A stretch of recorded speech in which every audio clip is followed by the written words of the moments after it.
അയ്യോ, അങ്ങനെ മണിക്കൂറുകൾ ശ്രമമായി പാതാളം കാച്ചിൽ കിടത്തിരിക്കുകയായിരുന്നു.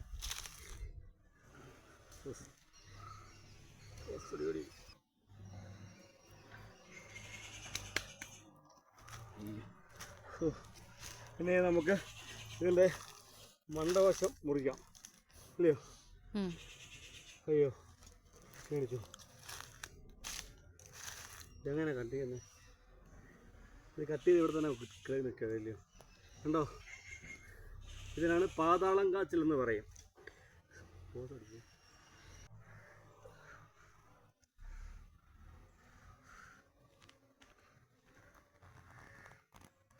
ഇത് നമുക്ക് മുറിച്ചു കൊണ്ടാ ഇതേ അടുത്തുള്ളൂ.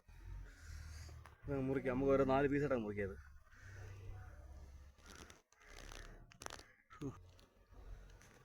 ഗവിയിൽ ടൂറിന് പോയ സമയത്ത് അവിടെ കിട്ടിയ ഒരു കാച്ചിലാണ് ഇത്.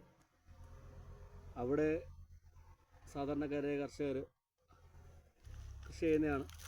അപ്പം അങ്ങനെ ഞാൻ അവിടെ ഓരോ ഊരിൽ പോകുന്ന സമയത്ത് അവിടെ നിന്ന് ഒരാളോട് ചോദിച്ച് മേടിച്ചതാണ്. അവർ പറഞ്ഞത് പാതാളം കാച്ചിൽ എന്നാണ് എന്നെ പറയുന്നത്. അങ്ങനെ രോഗപ്രതിരോധ ശേഷിയുള്ള എന്തിനൊക്കെയോ രോഗങ്ങൾക്ക് അവർ ഔഷധമായി ഉപയോഗിക്കുന്നതാണ്. അങ്ങനെ അന്ന് കിട്ടി. ഇപ്പം ഒരു 8 മാസവും ആയി കാണും ഇത് കൃഷി ചെയ്തിട്ട്. ഇന്നത് വിളവെടുത്തപ്പോൾ പാതാളം കാച്ചിൽ പേര് പോലെ തന്നെ പാതാളത്തിലേക്ക് ഇങ്ങനെ നീണ്ടു പോവാം. ഈ കുഴി കാണുമ്പോൾ നിങ്ങൾക്ക് മനസ്സിലാവും, അത് കുഴിച്ച് എടുത്തത് പാടുപെട്ടാണ്.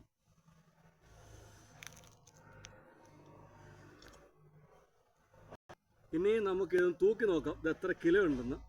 നമുക്ക് ഇത് ഇവിടുന്ന് എടുത്ത് നമുക്ക് അകത്തോട്ട് കൊണ്ടുപോയി ത്രാസിൽ വെച്ച് നോക്കാം എത്ര കിലോ ഉണ്ടെന്ന്.